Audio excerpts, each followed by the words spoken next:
Hello everyone and welcome to my channel. This is the A2A Simulations Comanche 250, now available as native aircraft for Msfs 2024. And if you've flown A2A aircrafts before, you already know it's not about flashy features or gimmicks, it's about how the airplane actually feels and responds to how you fly it. Just to note that this isn't a ground up rebuild, instead it's the Comanche we know, carefully adapted to run natively in Msfs 2024. The aircraft remembers how you treat it, the engine behaves or misbehaves the way it should, and your mistakes don't just disappear when you reload the flight.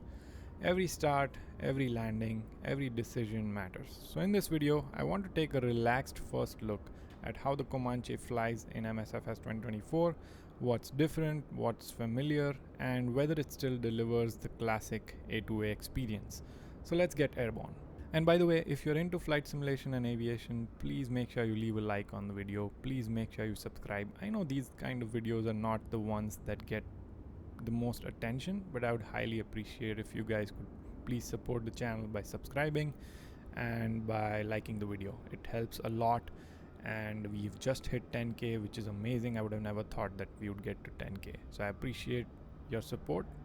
Thank you all for being there and for watching my videos, spending time on my channel, interacting, everything that you do. Anyway, with that out of the way, let's get into the flight deck and let's see what A2A Comanche native for 2024 is all about.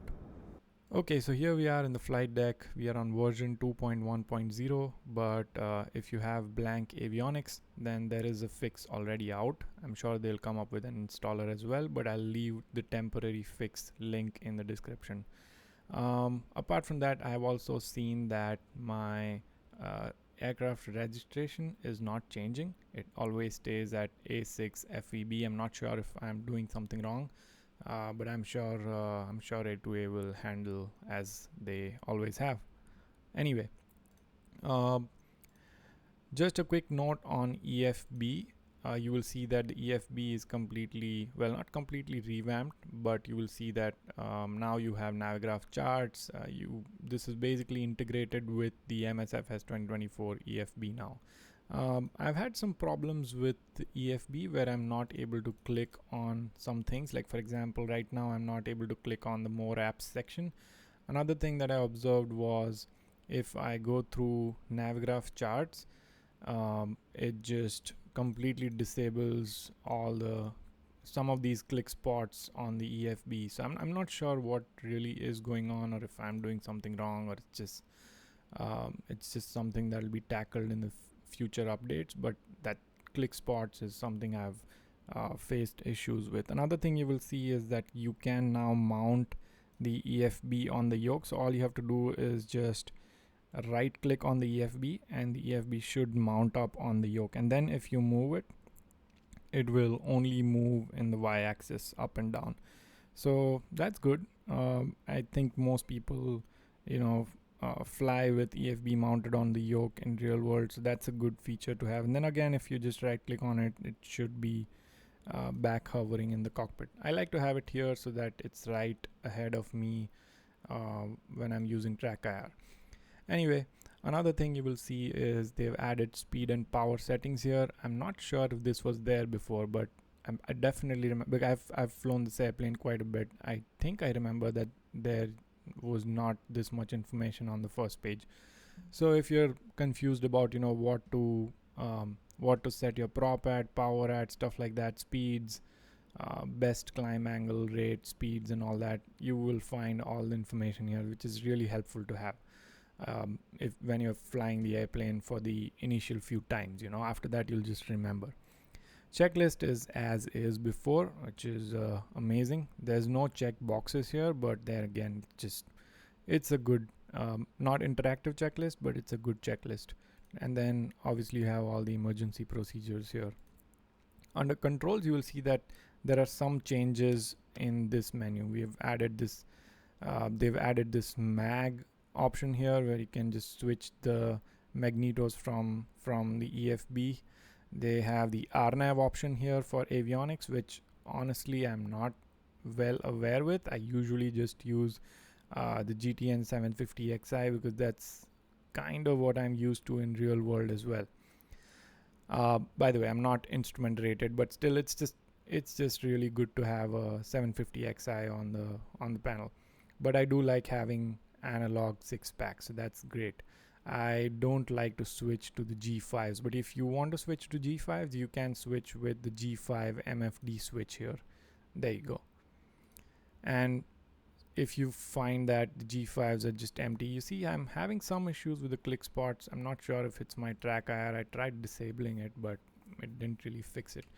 But anyway, you have advanced options here, which again I'm clicking on it, but I can't get to it. So I'm not sure what's going on, but yeah, you have some more options where you can, I think you can set the cockpit state and stuff like that here. I'm not able to really click on it, but there are some of these bugs that I'm pretty sure will be solved, or maybe I'm just doing something wrong. Under maintenance, so you can either have a new airplane, you can have a used airplane, or auctioned.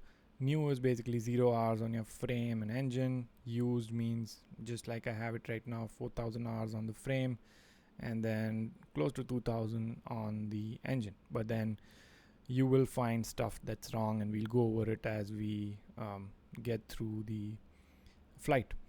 And then auction is like completely beaten down, so good luck flying that. And of course, engine options, setting your oil quantity and oil grade, spark plugs. We know how all of this works. There's engine analyzer and electrical systems analyzer, so it just tells you how the flow of electricity is working in the airplane in the current state, and also it tells you how the engine is operating, and exhaust gas temperatures are denoted by the color, I guess, and things like that. It's a pretty fun way to look at the state of your engine. Anyway, so that's pretty much it on the EFB side, right? Obviously you have fuel payload. There's nothing different here. Main thing I think is they have added a bunch of avionics options. That's why you see this RNAV button here, and if you look here, there's also this GPSS heading button that's added as a part of that new avionics package. I'm not going to be using. The reason why I bought this upgrade is mainly for getting full compatibility with Msfs 2024. So you have walk around mode. You can do the full proper close to real world walk around and that kind of stuff, which wasn't there in the Msfs 2020 port over, which I was using for this airplane. And also just better integration, LOD linked models and stuff like that. It's just more seamless integration, which I was willing to pay for this specific airplane. Anyway, let's now get into the flight deck here, and if I see any more changes as we fly, I'll obviously note those to you guys. And then also we might face some issues. I'm not sure because we have an old airplane here with 4,900 hours. So let's get going. Alright, so first things first, I'm going to go to maintenance, and I have tip tanks removed. I don't like the look of it. I like how it looks sleek. We're going to inspect the airplane. You'll see that I have low voltage here. So if you click on it, this battery could use a charge either by charger or letting the engine run for an hour or so. Obviously we're not letting the engine run, so I'm going to just hit fix. So that should fix our issue. And then we have some issue with the brake here as well, which says brake pads are worn down, should be replaced now or in the very near future to avoid scoring the rotors. I guess we'll just fix it today. And then just to be sure, we'll inspect everything again. Everything looks good. Coming to the engine, inspect. Looks like we have low compression on cylinder 4. So we'll go ahead and replace that. Inspect, make sure everything checks out. There is low compression on 1 and 6 as well, so I'm going to replace 1 and 6 just for the heck of it. Inspect. I think that is a pretty healthy engine now. And then starter, we have some issue going on with the starter. Looks like it's showing some age, so we'll fix that. Oil pump has some time on it, so we can assume that it could be wearing down. We'll fix that as well. And then filter needs to be changed as well. Now I'm assuming oil is the lifeblood. Okay, so we'll fix the filter now, assuming that the oil quality is going to be pretty bad as well, since the filter was aged. But we'll go through it during the walk around. This is just something that we took care of in the maintenance, like in the hangar, and now we can get to the actual walk around and see if there's anything that needs fixing at all. So let's get out of the airplane and do a walk around. Okay, so before we go out, I'm going to turn my master switch on, nav lights on, all the landing lights, strobe lights, rotating beacon, and pitot heat on as well. And while we're here, we can also get the flaps down. Now I would go into the walk around mode and start our walk around. Usually I start my walk around from the left side, which is where I would come out of my seat in real life. So we'll do exactly that, and I'll also disable my track IR because that causes some issues with the click spot, I'm assuming. Okay, so starting from the left, you check fuel. Before that, you can also check fuel on your in the cockpit basically, and make sure that it matches roughly with the amount of fuel that you have in your tanks. Then here I would remove my wheel chokes, I would remove the tie down. You can also check the stall warning horn, and if you press, or well, if you touch the pitot tube, you should feel that the pitot tube is warm.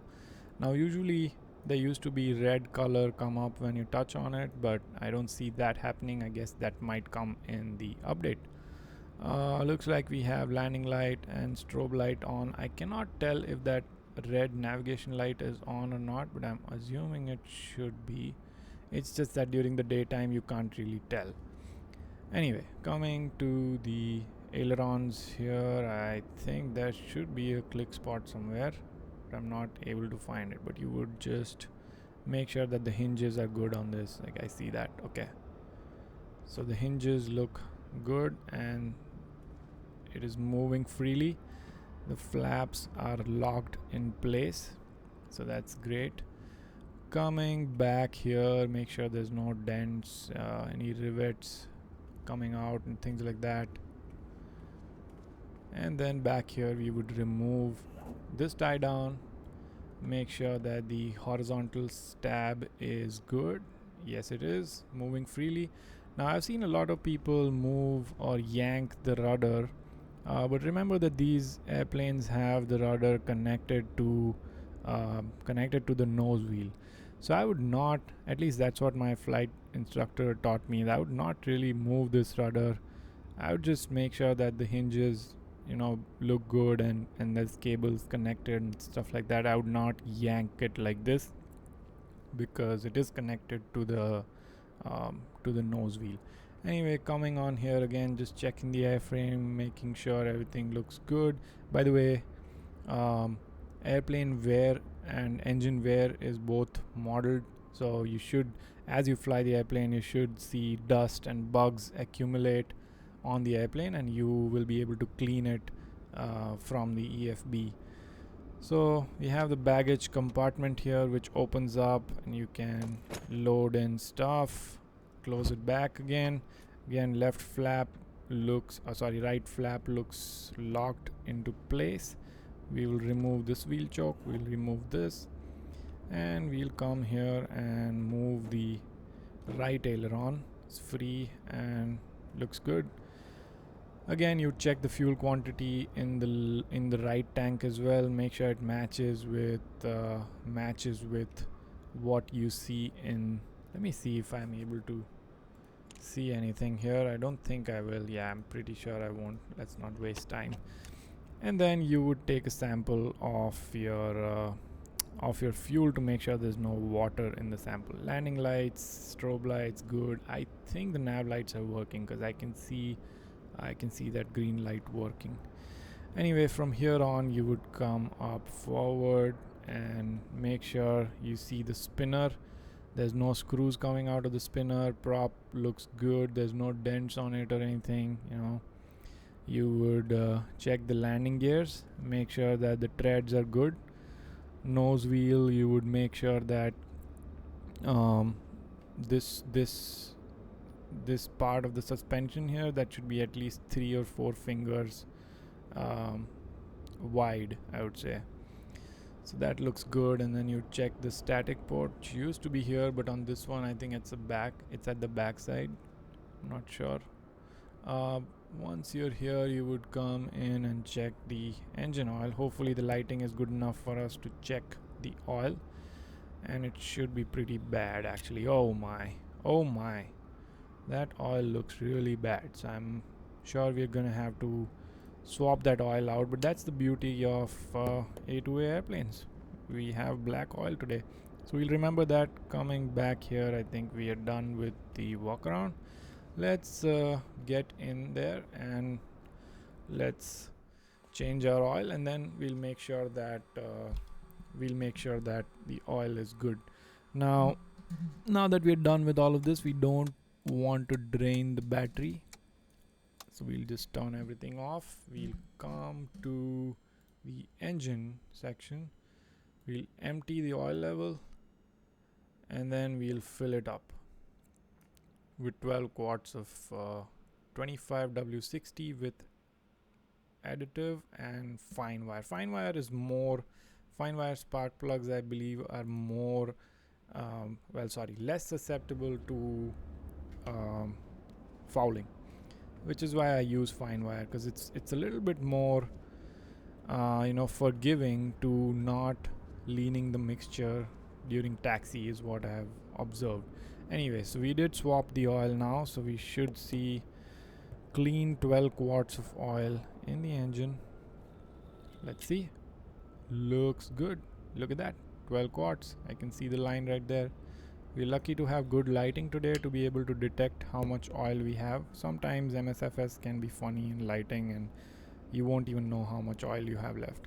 So anyway, the walk around is fully done, so we will get into the flight deck again and start our flight. Okay, back in the flight deck, we are at KIAG, by the way, which is the Niagara Falls International Airport. So hopefully getting out of here, I'll give you some nice shots of Niagara Falls, and then we'll come back and land here. So that's our flight today. Pre-flight, coming to the checklist. Pre-flight is complete, passengers briefed, you guys know what we are doing. Seat belts secure, we'll assume that. Control locks are removed, parking brakes are set, yes. Gear switch is down, it is down, yes. Flaps are up. I don't think we did that, but we'll do that right now, and I think it should work. Yeah, okay. So flaps are up, radios are off, autopilot master is off, avionics master is off, electrical switch is off, all circuit breakers. This is something that's really important to check. All your circuit breakers are right here. Make sure there's none of these circuit breakers are coming out like that. If you see a white line or whatever here, then that means that the circuit breaker is popped out. Just push that in and inspect the airplane, make sure everything is good, because things will go wrong. And if you have breakers popped out, that means there's something wrong with that particular system or light or whatever that circuit breaker is assigned to. So yeah, circuit breakers in, and we'll get the rotating beacon on. Coming to the engine start checklist now. Fuel selector is right here, so we have it on left and right main, so that's good. Mixture to full rich, so we'll go here and get the mixture full rich. Prop is already full forward, and we'll get the throttle a tad cracked here. And then we have carb heat is off. Master switch on and fuel pump on, so let's get those two on. You should see fuel pressure now. If you don't, there's something going on. There you go, fuel pressure is rising and it looks good. I think we can turn the fuel pump off now, and then we'll use the primer to get some fuel into the cylinders for the engine start. Since the temperature is normal and everything, I would go for maybe like 3 and then lock the primer. And then mags will go to both, so just scroll through the key, make that both, and then we'll shout clear prop. So that's good, and starter will engage. So we do have parking brakes on, but I was advised in real world that you should still press both the brakes when you're starting the engine. Part of the reason sometimes parking brakes don't work that well in real life, and you don't want your airplane to just start going forward when it starts. So we'll do the exact same thing. Starter switch engage, give it a little bit throttle as it, and there it goes. And then while the engine is warming up, we will bring the RPM down to, let's say, like maybe like 1000 RPM, 1100 RPM. You can see the engine shaking, like you can see the airframe shaking. It's because it's an old airplane, remember, and we are dealing with ACUE here, so things will be different as you age the airplane and as you fly the airplane more and more. By the way, if you hear me praising A2A or praising ACUE, don't assume that I'm being paid by them. I've bought every A2A aircraft with my own money, and I'm not affiliated with them, or I don't talk to them. You will see me comment on their post, but just know that this is my own opinion and it's not influenced by the A2A team.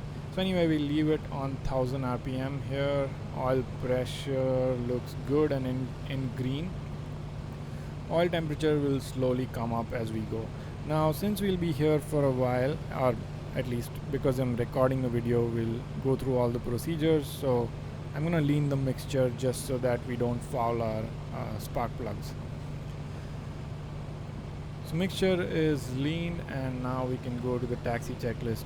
Leaving the brakes just to check whether parking brakes are good. I think they are good, so I'll leave them off. Primer is locked in, we already checked that. Avionics master can now come on, which will bring our GTN XI and the engine monitor on, so that will be nice to have. Go to the map just so that we know where we are at.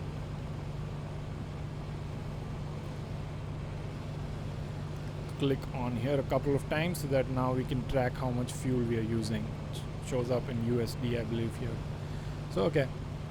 Ammeter is kind of forgotten. Oh, there it is. Okay, so it is positive, charging, everything is good. Radios are on. I think they are. Yep. And then transponder as required. Yeah, we'll just leave that default. Ideally, you would just go here and let's just do squawk VFR. You just squawk VFR. Altimeter is set. Well, let me check the weather here. So it's 2994. So I'm gonna do that real quick. 2994. It seems like we are at roughly 600 feet elevation, which I'm going to verify from my Navigraph charts. Like I said, I can use Navigraph charts on the EFB, but I've just had issues with using Navigraph charts and then continuing to reliably have click spots on the airplane. Like it just messes with the click spots on the airplane. So I would just go to my airplane location here and make sure that the airplane where the airport is at 600 feet elevation. So I'll minimize this. We'll check that as we go. Heading indicator is set. I think we are good there. I don't need to set it, but I'll still go ahead and just set it up to 060 because this is the runway we'll be taking off from. Landing gear lamp is green. Yes, it is green. And nav lights as required, we'll turn them on, and then landing and strobes, we'll turn them on later. Okay, so we can press on the brakes, release the parking brake, and let's see if our brakes are functioning well.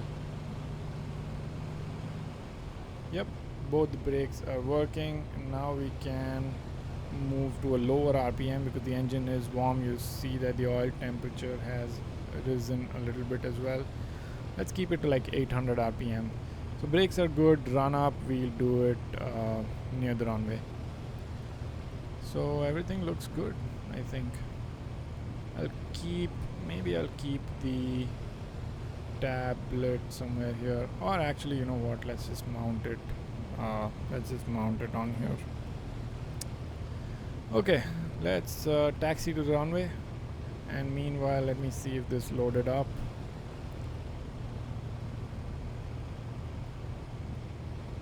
Navigraph has been responding very slowly to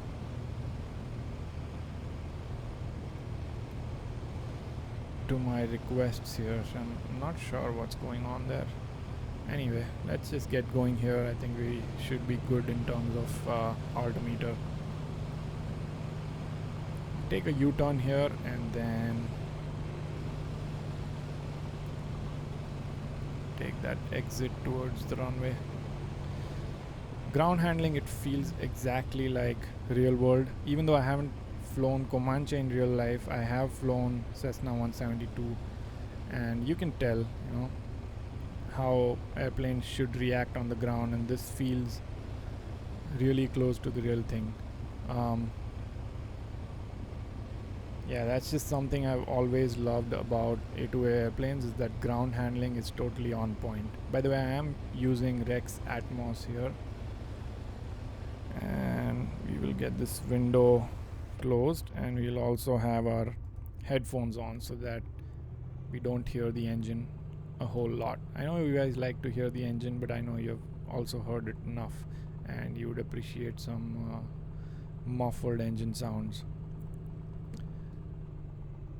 Yeah, also the RPM versus speed, like again, I've flown only the 172, but it reacts very well. Like at 900,000 RPM, you should see this kind of rolling speeds, and you would definitely have to stay on the brakes. So we'll just quickly check our wind direction. It's coming from the other side, so we'll point in that direction before doing the run up, and then get on the runway. So let's quickly turn in that direction, or roughly in that direction, and then we'll do run up.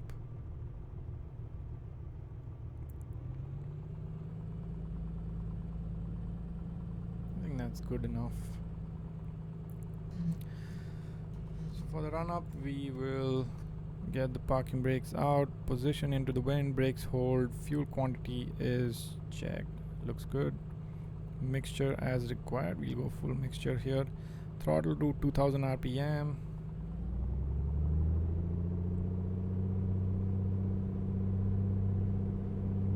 Let me also get my headphones out so that you can hear the engine and the details. Engine instruments, oil pressure and temperature looks good. Fuel pressure looks good. Ammeter is still looking good. 0 right now. Not charging. Vacuum. Well, I don't think we have that here, do we? We should, yeah. Oh, there you go. Suction. That looks good. CHT and EGT look good in the green. We'll check the magnetos now. So go to left. You should see less than 150 RPM drop if you don't have fouled magnetos or spark plugs. So that looks good.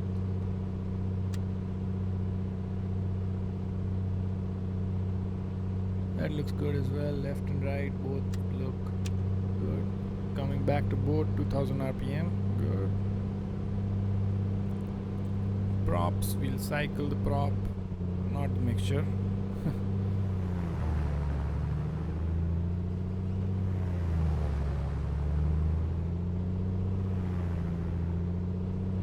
Okay, back stable at 2000. We will reduce it to 1800, make sure it stays there at 1800. So slowly going there.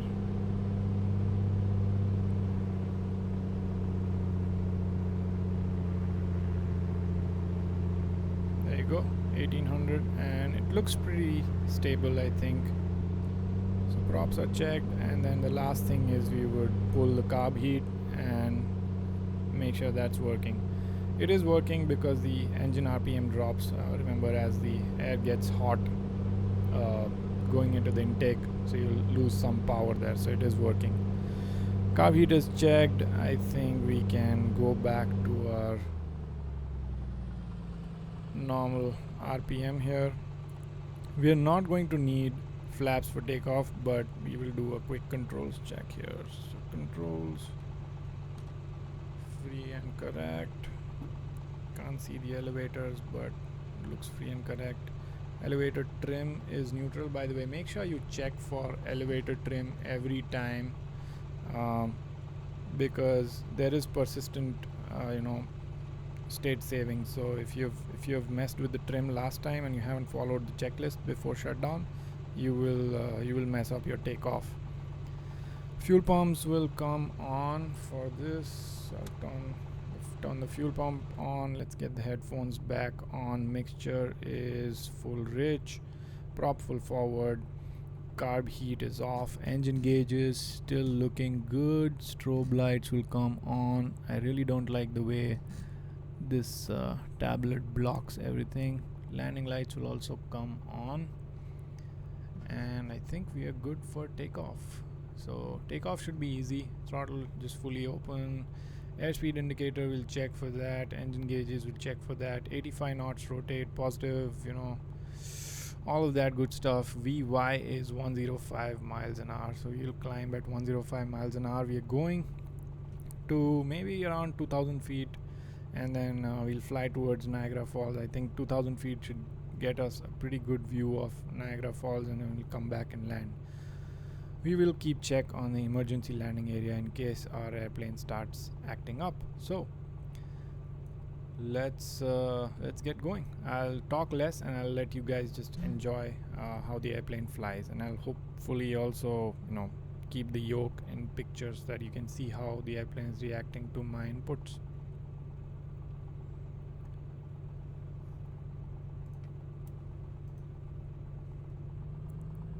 Not using flaps for this takeoff because we don't need to.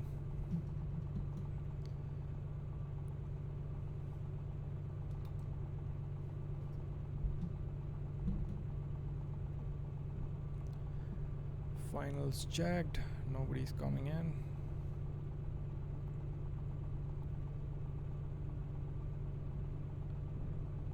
Not following communication protocols here, but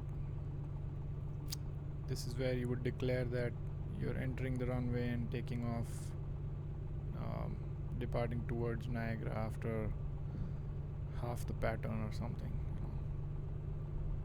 But anyway, let's get going. Let me get this out of the way.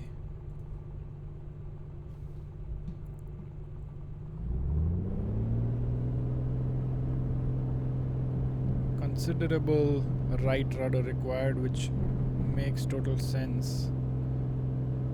Airspeed is alive, 85 knots, and 100 knots is what we would maintain for climb. Positive rate confirmed, and we'll push the gear up. That looks beautiful. We would follow runway heading here, so we're drifting a little bit to the right. Again, significant amount of right rudder is being put in. Trying to maintain 105 on the climb here.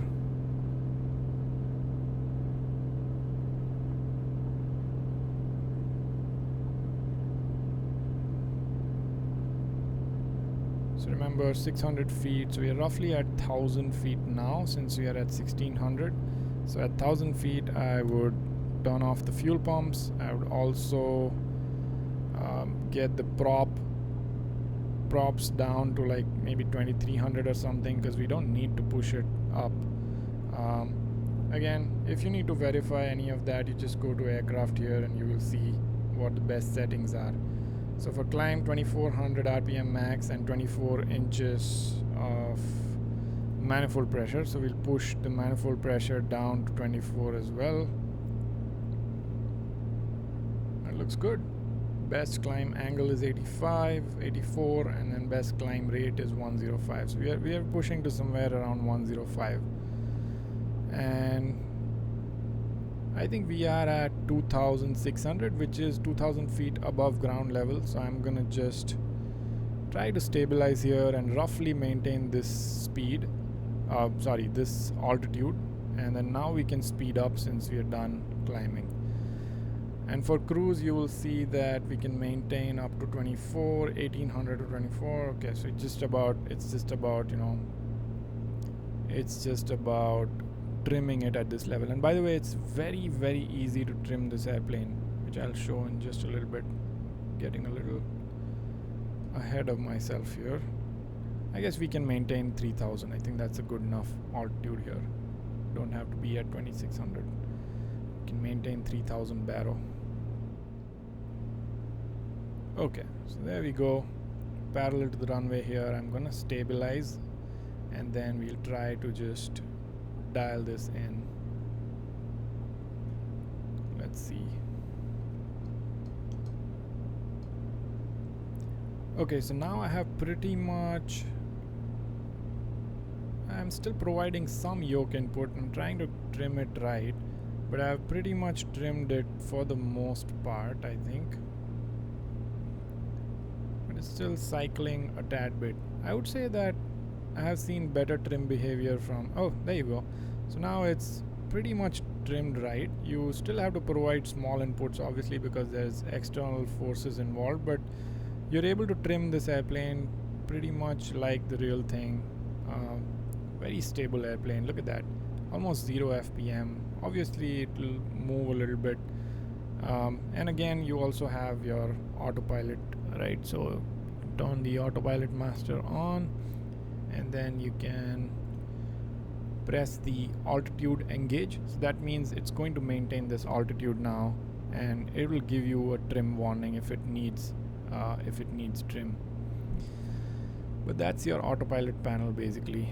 And if you press this, I believe that's the altitude engage disengage switch. I'm not sure why it's not working, but I think it should have done this.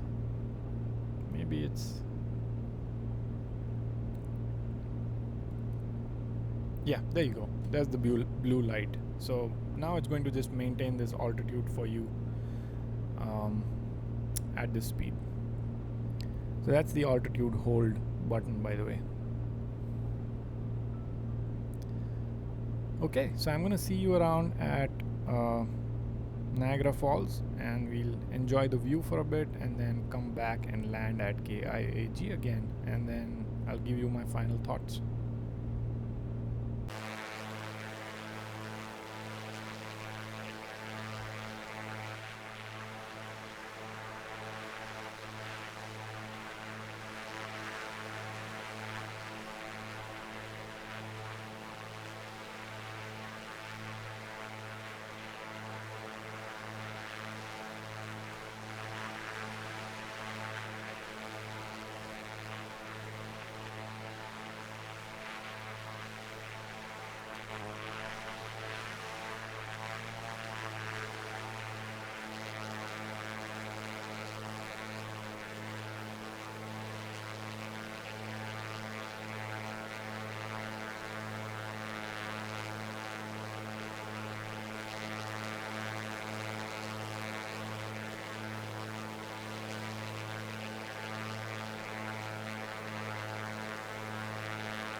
Okay, so now that we had a good look at the falls on our pretty VFR flight, I'm going to take a nice right turn here, because that's where our airport is located, somewhere on the right of Niagara Falls. So we're just going to there you go, I see the runway there. We're just going to VFR into the airport and go into the landing. So I'm going to turn off autopilot here because we don't need it anymore. Landing lights on, everything is on. So let's go through our quick checklist here. Approach, autopilot master, fuel pumps will go on, fuel pump will go on, fuel selectors are good, fuel levels good, fuel pressure good, prop full forward, push that in, make sure full ridge, carb heat as required, we don't need it, airspeed 120 or down, glap, okay, gumps. I think we can get down and go in for a landing here. I think we should be able to do a straight in landing because there's pretty much no winds and we're not following ATC protocols. It's not like we have a specific active runway or anything. It's just that hopefully we'll be able to descend enough in this time frame, and we can obviously just circle around here, and I see the runway right there. I think we should be good. We have enough distance here to descend. By the way, initially if you guys didn't catch it, I did go wrong direction because I wasn't able to open my VFR charts. Then I turned back towards the Niagara Falls. That's right there. It's actually very close to KIAG, so I should have reviewed that before jumping into the airplane. Anyway, let's get going. Focus on our landing. So approach checklist is good. Landing, gear lamps down, flaps, airspeed 90. Okay, so you're following 90, and then what's the touchdown speed just to verify? Final approach speed 85 to 90, landing stall 74. Okay, so we just need to remember 71 and 64 because that can be critical here. Okay, now not like I can get the gear down because we are too fast, so I will have to cut the throttle, and then I will have to deal with this gear horn, because it will always sound the gear horn if your throttle is below, I believe, 10 manifolds and the gear is not down, because it thinks that you're about to land but you don't have your gear down, and it's basically just alerting you. So I will put the gear down. I think we are in a good safe speed. We're also in a good safe speed for flaps to come in, so I'll get the flaps out. We can get the throttle up again. Pretty rough approach here, but just to give you guys what this airplane is about. We'll do more full flights if there's interest that I see in this video from people. I've just seen that usually people are not very interested in flying the general aviation airplanes for some reason. Anyway, I think we need to do a nice side slip here to get down a bit without losing, or well, without gaining airspeed. So I'm doing exactly that, and it works like a charm, exactly like real world. Love that. Okay, flaps. Let's dump all the flaps, and let's get the throttle a tad bit higher. What a messy approach there, but I'm sure we'll figure it out, because it's I've flown single engines way too much. Okay, there you go. Cut throttle here, and then we'll keep flaring, keep flaring, keep flaring, keep flaring, keep flaring. Don't let it touch down, don't let it touch down, don't let it touch down. There's the stall warning, and there's the touchdown. Beautiful, beautiful control. I love it. I love this airplane. Absolutely love it. I can say that this is one of my, I would say at least in the top 2 airplanes to fly for Msfs. And I really hope that A2A comes up with the OG, Cessna 172s and all those airplanes that we had for P3D and FSX. That would be beautiful. I really want them to come up with those airplanes. Anyway, we're going to take this as our parking spot, obviously, because I'm not going to taxi all the way there. Again, it's important to do a full shutdown, because remember that the airplane will remember how you treated it last time you flew it. So it's very important to follow the checklists here and make sure you at least get the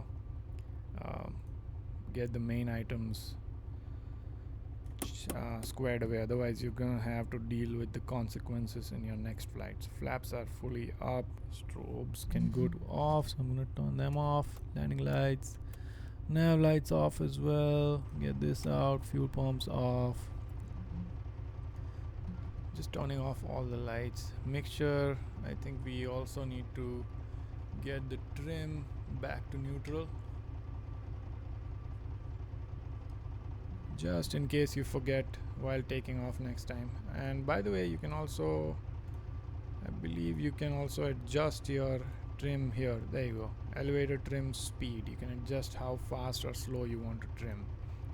So that's that. Trim is good. And for shutdown, you would set the parking brakes. Parking brakes are set, radios off, so let's turn this off here, and this one as well. And then we'll get the avionics master off, transponder off, master switch off, and throttle closed, idle cut off on the mixture. There we go, cut the mixture there. Magnetos will go to off now, and then control wheel lock, secure that. Doors and windows are closed, and for tie down we would just go out and get the airplane fully secured. So let's get the track IR out of the way so that our click spots don't get all messed up. There you go. Wheel chokes, tie down, tie down.